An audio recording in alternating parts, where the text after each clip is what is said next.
नमस्कार दोस्तों, YouTube के एस्ट्रोलाइव चैनल पे मैं डॉक्टर अनुराग तिवारी आप सभी का बहुत बहुत स्वागत और अभिनंदन करता हूं। दोस्तों, आज का ये एपिसोड डेडिकेटेड है माफ़ कीजिएगा, मकर लग्न और मकर राशि को। मकर लग्न और मकर राशि के जातकों के लिए, या जिनकी नाम राशि मकर राशि में आती है, जो कि अक्षर हैं मो, जा, जी, खो, खू, खे, खो, ग, गी, ये उनके अगर नाम के पहले अक्षर हैं तो उनकी नाम के हिसाब से मकर राशि है। तो उन सभी जातकों के लिए ये हमारा एपिसोड बहुत ही महत्वपूर्ण है, क्योंकि साल भर का हम इसमें लेखा जोखा देने वाले हैं कि 2021 कैसा आपके लिए रहेगा।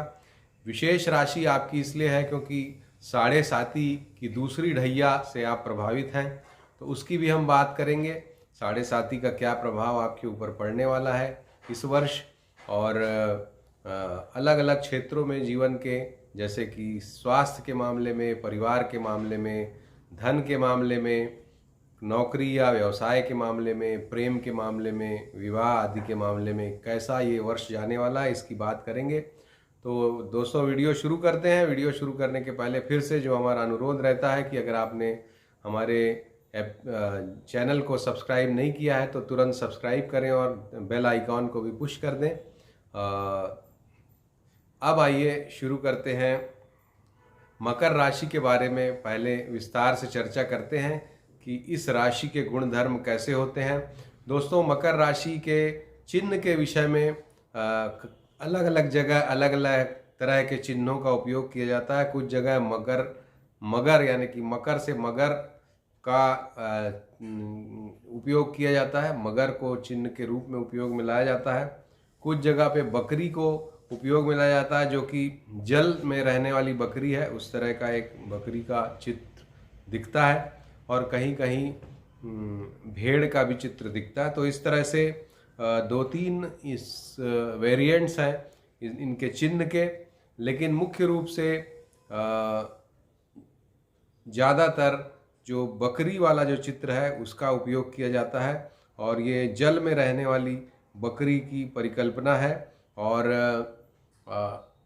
इस राशि के ऊपर जो इनका चिन्ह है उसका बड़ा ही विशेष प्रभाव होता है। दोस्तों, जैसा कि हम जानते हैं, बकरी या भेड़, इनमें एक बहुत मेहनत करने की क्षमता होती है, एकाग्रता की क्षमता होती है, और ये अपनी नज़रें नीची करके चढ़ते जाते हैं और इनके आसपास का जो वातावरण होता है ज़्यादा प्रभावित नहीं कर पाता। इसी तरह की एकाग्रता मकर राशि के जातकों में दोस्तों पाई जाती है।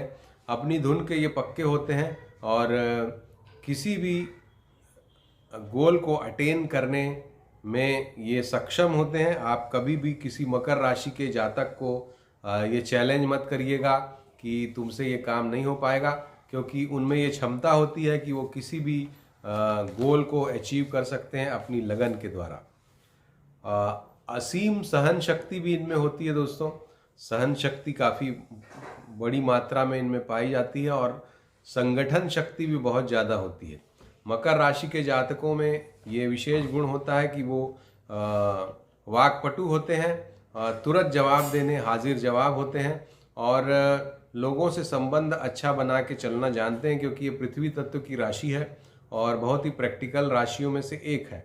इसलिए ये लोगों से संबंध भी बनाते हैं, और इनमें संगठन शक्ति बहुत अच्छी होती, तो लोगों को अपने से जोड़ लेते हैं और फिर उनका उपयोग भी करते हैं, क्योंकि ये बेसिकली इस राशि में थोड़ी सी स्वार्थ की भावना भी पाई जाती है। अपने विषय में ज़्यादा सोचने वाली ये राशि है, और इस वजह से ये चीज़ों का, संबंधों का उपयोग भी अपने पक्ष में करना चाहते हैं। तो इस तरह का इनका गुणधर्म होता है। दोस्तों, ये जो मकर राशि है, इसका जो स्थान है वो घुटनों में और शरीर की हड्डी के जोड़ों में इनका वास पाया जाता है। तो मकर राशि अगर प्रभावित हो तो इन क्षेत्रों में शरीर के रोग आदि होते हैं। साथ ही इनका जो निवास स्थान है वो सघन वन के क्षेत्रों में या जल से संबंधित क्षेत्रों में, नदी समुद्र में पाया जाता है। इन स्थानों में इस राशि का वास माना जाता है। भ्रमणशील राशि है दोस्तों, ये चर राशि है, तो भ्रमणशील राशि है ये। घूमना फिरना इनको पसंद है और अकेले घूमने में भी इनको कोई ख़ास बुरा नहीं लगता है। और एकांत में रहना भी ये लोग पसंद करते हैं। तो इस तरह की कुछ स्वाभाविक विशेषताएं इन राशि के जातकों में होती हैं। कामकाज के मामले में दोस्तों, चूंकि शनि ग्रह इनकी राशि के स्वामी हैं और शनि कर्म प्रधान है, तो जीवन के ऐसे क्षेत्र जहाँ पे मेहनत के द्वारा आप धन अर्जन करते हैं, शारीरिक श्रम की अधिकता होती है, ऐसे क्षेत्रों में इस राशि के जातक ज़्यादा पाए जाते हैं। जैसे कि इंजीनियरिंग का क्षेत्र है, टेक्निकल क्षेत्र है, आईटीआई करने वाले लोग या मैकेनिक, इस तरह के जो तकनीकी क्षेत्र से जुड़े हुए लोग हैं जो मेहनत करते हैं और फिर उसके द्वारा अपनी आजीविका चलाते हैं, तो वो इस राशि से संबद्ध होते हैं। मजदूर वर्ग इस राशि से संबंध होता है। कृषि से संबंधित लोग, बहुतेरे लोग इस राशि से संबंधित होते हैं। खनिज व्यवसाय में लगे हुए लोग भी इस राशि के पाए जाते हैं। इसके अलावा छोटी नौकरी यानी कि कम स्तर की नौकरी जिसको बोला जाता है, हालांकि कोई भी काम छोटा नहीं होता, हम इस विचार के हैं, लेकिन क्लर्क या ऑपरेटर्स, इस तरह के जो व्यवसाय से जुड़े हुए लोग हैं वो भी इस राशि के पाए जाते हैं। रेलवे विभाग, वो भी काफ़ी मेहनत वाला विभाग है, वहाँ पर भी इस राशि के जातक पाए जाते हैं। दोस्तों, बेसिकली जो राशि जिस स्वभाव की होती है उस राशि में ही वो रमती है।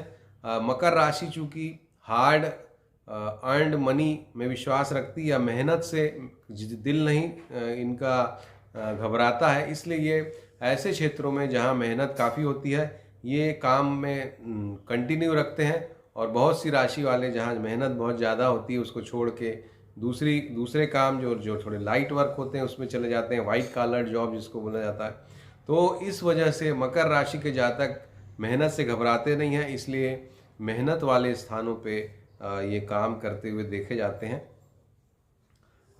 जैसा मैंने बताया दोस्तों कि ये काफ़ी वाक्पटु होते हैं और अनुशासन प्रिय होते हैं, एकांत प्रिय होते हैं, चापलूसी इनको पसंद नहीं होती और ये लोग जीवन के अंतिम समय में काफ़ी सुख प्राप्त करते हैं। दोस्तों, ये बहुत ही अच्छी बात इस राशि के साथ देखी गई है। तो कुल मिला के ये जो राशि है ये थोड़ी सी स्वार्थी राशि है, लेकिन मेहनती राशि है, काफ़ी मेहनत करने वाली राशि है, लोगों को जोड़ने वाली राशि है। सभी गुणों का बखान वर्णन मैं आपके सामने मकर राशि की कर चुका हूँ और निश्चित रूप से मकर राशि है तो संसार में बहुत सारी चीज़ें चल रही हैं, क्योंकि मेहनत से या शारीरिक श्रम से ही संसार का निर्माण होता आया है, चीज़ें बन रही हैं और निश्चित रूप से ऐसे मेहनती लोगों के खून पसीने के द्वारा ही जो आज सुख भोगने की स्थिति में समाज है, इन्हीं के द्वारा है। तो इसके लिए मकर राशि या इस तरह की सभी राशियां जो मेहनती राशियां हैं या ऐसे लोग जो मेहनत करके पसीना बहा के और हमारा एक तरह से पोषण करते हैं, उनके लिए हम सभी को धन्यवाद और हृदय से आभारी होना चाहिए, ऐसा मुझे लगता है। दोस्तों, अब आइए जानते हैं कि किस तरह का ये वर्ष जाने वाला है मकर राशि के लिए। तो मकर राशि या मकर लग्न के जो जातक हैं उनको 7.5 का दूसरा ढैया चल रहा है। दोस्तों, जैसा कि हम जानते हैं कि जब आपकी राशि से एक राशि पहले शनिदेव का आगमन होता है, वहाँ से 7.5 प्रारंभ हो जाती है, यानी कि धनु राशि में जब शनिदेव आए तो आपकी 7.5 प्रारंभ हुई। अभी मकर राशि में चल रहे हैं और फिर इसके बाद तीसरे पड़ाव में अगली राशि यानी कि कुंभ राशि में जाएंगे, तब तक आपकी 7.5 चलेगी। तो लगभग अभी देखा जाए तो 4 वर्ष लगभग शेष हैं आपकी 7.5 समाप्त होने में, 4-4.5 वर्ष का समय से शेष है। लेकिन ये 7.5 दोस्तों आपके लिए उतनी खराब नहीं जाएगी जितना डर बैठा हुआ है लोगों के मन में 7.5 के नाम से। उसका कारण ये है कि एक तो शनिदेव आपकी राशि के ही स्वामी हैं और उसी में वो बैठे हुए हैं, अपने घर में बैठे हुए हैं। तो निश्चित रूप से जहाँ एक और वो शश नामक राजयोग बना रहे हैं जिसका शुभ प्रभाव आपको मिलेगा और आपके लग्न में शनिदेव के बैठने से आपका प्रभाव बढ़ेगा, आपका आत्मविश्वास भी बढ़ेगा और विपरीत परिस्थितियों से लड़ने की क्षमता भी आपके अंदर आएगी। ये सभी गुण आपके अंदर शनिदेव लेके आने वाले हैं और शनि देव का ये संचरण धन के मामले में भी आपके लिए शुभप्रद होगा, और साथ ही काम काज के मामले में भी, क्योंकि इनकी जो दृष्टि है 10वीं दृष्टि, उच्च दृष्टि आपके कर्म स्थान पर है, तो कामकाज में आपकी महत्ता बढ़ेगी। लग्न पर है तो आपका आत्मविश्वास बढ़ेगा। लग्न में स्वयं बैठे हुए हैं, निश्चित रूप से आत्मविश्वास को बढ़ा देंगे, रोगों से लड़ने की अद्भुत क्षमता आपके अंदर देंगे, और आपकी बातों को लोग ज़्यादा ध्यान से सुनेंगे, ज़्यादा तवज्जो देंगे। तो ये सब चीज़ें दोस्तों आपके साथ होने वाली हैं। और चूँकि कुंभ राशि दूसरे भाव धन स्थान की राशि के भी स्वामी शनि हैं और आपके लग्न में है, तो एक तरह से लक्ष्मी योग का निर्माण कर रहे हैं वो, तो लक्ष्मी की प्राप्ति भी बड़ी मात्रा में इस वर्ष आपको हो सकती है। कोई स्थायी संपत्ति आदि का भी लाभ आपको हो सकता है। तो 7.5 से दोस्तों डरने की आपको आवश्यकता नहीं है। शनि देव आपके लिए कुल मिला के अच्छा ही फल कर रहे हैं। थोड़ा सा आपका जो वैवाहिक जीवन है उसमें कुछ एक निगेटिव असर इनका आ सकता है। आपके पति या पत्नी के स्वास्थ्य पर कुछ तकलीफ पैदा हो सकती है, या उनसे आपको दूर रहना पड़ सकता है, दूरी बना सकते हैं शनि देव की दृष्टि की वजह से, या कोई मिसअंडरस्टैंडिंग वगैरह भी हो सकती है। इस तरह के ऋणात्मक प्रभाव शनि के बैठने से होंगे।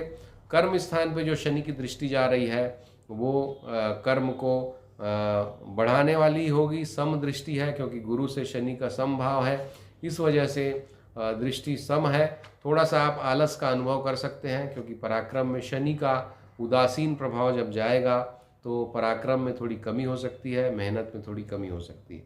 तो इस तरह का दोस्तों शनि का 7.5 का प्रभाव आपके ऊपर आएगा। अब आइए एक एक करके हम चर्चा करते हैं कि किस तरह से ये वर्ष जाने वाला है। सबसे पहले आपकी सेहत की बात करते हैं।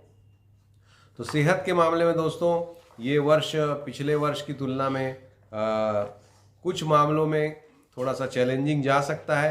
जैसा कि मंगल की स्थिति अभी आपके चतुर्थ भाव में बैठे हुए हैं मंगल, और 22 फरवरी तक वहाँ पर ये स्थित रहेंगे।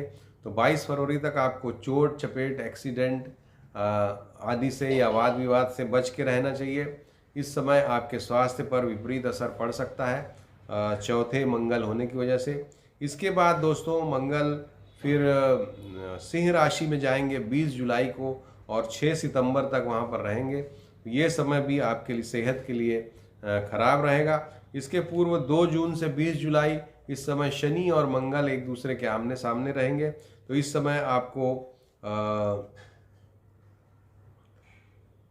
एग्रेशन से बचना चाहिए। वाद विवाद इस समय बढ़ सकता है आपका। 2 जून से 20 जुलाई इस समय शांति बनाए रखें। अपने जीवन साथी से संबंध अच्छा रखने का प्रयास करें, अन्यथा मतभेद की स्थितियां बन सकती हैं। 20 जुलाई से 6 सितंबर जैसा हमने बताया स्वास्थ्य के लिए थोड़ा गड़बड़ है। तो मंगल इस वर्ष थोड़ा ज़्यादा आपको परेशान करेंगे, और जैसा कि हम जानते हैं मंगल भाई के भी कारक हैं, तो भाइयों से भी कुछ आपको समस्याएं हो सकती हैं। छोटे भाई का कारक है मंगल विशेष रूप से, तो आपको भाई से कुछ समस्या हो सकती है, उसके लिए सावधानी रखें। सेहत की हमने बात की। इसके बाद आइए बात करते हैं सेहत के विषय में, थोड़ा और क्लैरिटी लेके आता हूँ। मंगल जैसा कि हम जानते हैं रक्त विकार से संबंध रखते हैं, खून से ब्लड से संबंध होता है मंगल का, और साथ ही एक्सीडेंट से और ऑपरेशन वगैरह से होता है। तो ये जो तिथियां मैंने आपको बताई, इस समय ब्लड रिलेटेड जो डिजीजेज हैं उनसे आपको बचना चाहिए, और चोट वगैरह से एक्सीडेंट से आपको बचना चाहिए, जो मैंने बताया था। इसके बाद दोस्तों परिवार के मामले में कैसा रहेगा ये वर्ष, तो परिवार के लिए, संतान के लिए वर्ष बहुत अच्छा रहने वाला है। आपके पिता के लिए वर्ष बहुत अच्छा रहने वाला है। इस वर्ष निश्चित रूप से उनकी कुछ प्रोग्रेस होगी। आपके जीवन साथी के लिए भी ये वर्ष अप्रैल तक और उसके बाद फिर सितंबर से लेकर नवंबर तक काफ़ी सकारात्मक होगा। इस समय उनको ज़रूर कुछ प्रमोशन, प्रोग्रेस, जीवन में उन्नति के क्षण आएंगे, ये निश्चित है। तो गुरु और शनि का जो ये कॉम्बिनेशन है, ये परिवार के मामले में आपको बहुत अच्छे फल दे रहा है, और सिर्फ थोड़ा भाइयों की वजह से आपको परेशानी हो सकती है, ये आप ज़रूर ध्यान रखें। भाइयों से मतांतर भी हो सकता है, डिफरेंस ऑफ ओपिनियन हो सकता है, तो ये होगा। अदरवाइज आपकी जो संतान है या आपके जीवन साथी हैं, उनके लिए ये वर्ष काफ़ी अच्छे फल लेके आएगा, उनकी उन्नति होगी, ये बात निश्चित है। इसके बाद दोस्तों धन के मामले में, जैसा हमने पहले भी बताया कि लक्ष्मी योग का निर्माण शनिदेव कर रहे हैं, हालांकि बृहस्पति भी साथ में है, तो धन आएगा भी ज़्यादा और खर्च भी काफ़ी कराएंगे इस वर्ष। हॉस्पिटल वगैरह में भी खर्च होगा, व्यर्थ में भी खर्च होगा, तो ये वर्ष खर्च का ज़्यादा रहेगा। अपने मकान में भी आप मरम्मत वगैरह करवा सकते हैं, उसमें भी आपका कुछ खर्च होता हुआ दिखता है, तो ये वर्ष खर्च भी कराएगा और आमदनी भी कराएगा। विशेष रूप से खर्च की जो अवधि होगी वो अप्रैल तक और उसके बाद सितंबर से नवंबर इस वर्ष रहेगी, सितंबर मध्य से नवंबर 21 तक, जब गुरु जो हैं आपकी राशि से दूसरे भाव में चले जाएंगे। लेकिन एक चीज़ अच्छी है कि जब वो दूसरे भाव में जाएंगे तो खर्च भले बढ़ाएं लेकिन आमदनी ज़रूर बढ़ा देंगे, तो दोनों ही चीज़ें रहेंगी इस अवधि में जो मैंने बताई, अप्रैल से लेके सितंबर और फिर माफ़ कीजिएगा अप्रैल तक और उसके बाद सितंबर से लेकर नवंबर। इस समय आमदनी आपकी अच्छी खूब बढ़ेगी और खर्च भी साथ में माफ़ कीजिएगा खर्च भी साथ में आपको देखना पड़ेगा। तो परिवार के मामले में अच्छा फल है। इसके बाद दोस्तों विद्यार्थी वर्ग की बात करते हैं। विद्यार्थी वर्ग के लिए ये जो वर्ष है ये कुछ कठिनाइयाँ लेके आ रहा है, क्योंकि कंसंट्रेशन में आपको इस वर्ष थोड़ी दिक्कत का सामना करना पड़ सकता है, क्योंकि राहु आपके पंचम स्थान पे संचरण कर रहे हैं और पंचम स्थान में राहु का संचरण कंसंट्रेशन में कमी पैदा करता है। तो इस वर्ष आपको विशेष रूप से अपने कंसंट्रेशन को बढ़ाना होगा, अन्यथा सफलता में कुछ रुकावट आ सकती है। किन्हीं कारणों से अगर महादशा वगैरह खराब है तो पढ़ाई रुक भी सकती है या इम्तिहान में आप फेल भी हो सकते हैं। तो निश्चित रूप से मकर राशि के जो स्टूडेंट हैं इस साल ज़्यादा मेहनत करें और राहु की शांति के लिए ओम रांग राहवे नमः इस मंत्र का 108 बार रोज जप करें। शनिवार को काली उड़द की दाल का दान करें, ये सब प्रयोग करें तो इससे स्टूडेंट्स को काफ़ी लाभ होगा और राहु के दुष्प्रभाव से वो बच जाएंगे। इसके बाद दोस्तों सबसे महत्वपूर्ण पहलू कार्य क्षेत्र, नौकरी व्यवसाय के लिए कैसा रहेगा समय। जैसा मैंने बताया शनि देव का आशीर्वाद है, कार्य क्षेत्र में आपको उन्नति इस वर्ष निश्चित रूप से मिलेगी।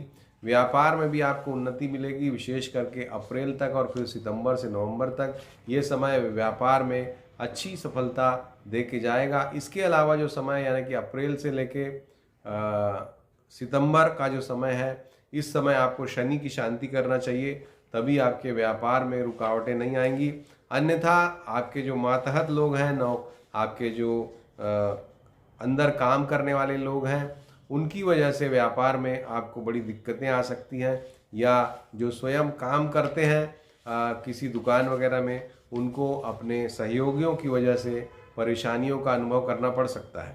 तो इस वर्ष जो व्यापार से जुड़े हुए लोग हैं उनको शनि की शांति जरूर करना चाहिए, और नौकरी पेशा जो लोग हैं उनके लिए शनिदेव अच्छी सौगात लेके आ रहे हैं, उनको प्रमोशन उन्नति जरूर से जरूर होगी। खासकर अप्रैल से लेके सितंबर और फिर दिसंबर, ये जो महीने हैं ये उन्नति के महीने हैं, आपको निश्चित रूप से उन्नति होगी। और साथ ही यदि आप रिसर्च वगैरह के फील्ड से जुड़े हुए हैं तो उसमें विशेष सफलता ये वर्ष आपको दिलाएगा, क्योंकि राहु पंचम स्थान में है जो कि रिसर्च से जोड़ते हैं कहीं ना कहीं, और इधर से गुरु की दृष्टि भी आपके अष्टम स्थान में आएगी, तो रिसर्च में बड़ी सफलता आपको इस वर्ष मिल सकती है मकर राशि के जातकों को। इसके बाद दोस्तों प्रेम संबंधों के मामले में यदि बात करें तो ये वर्ष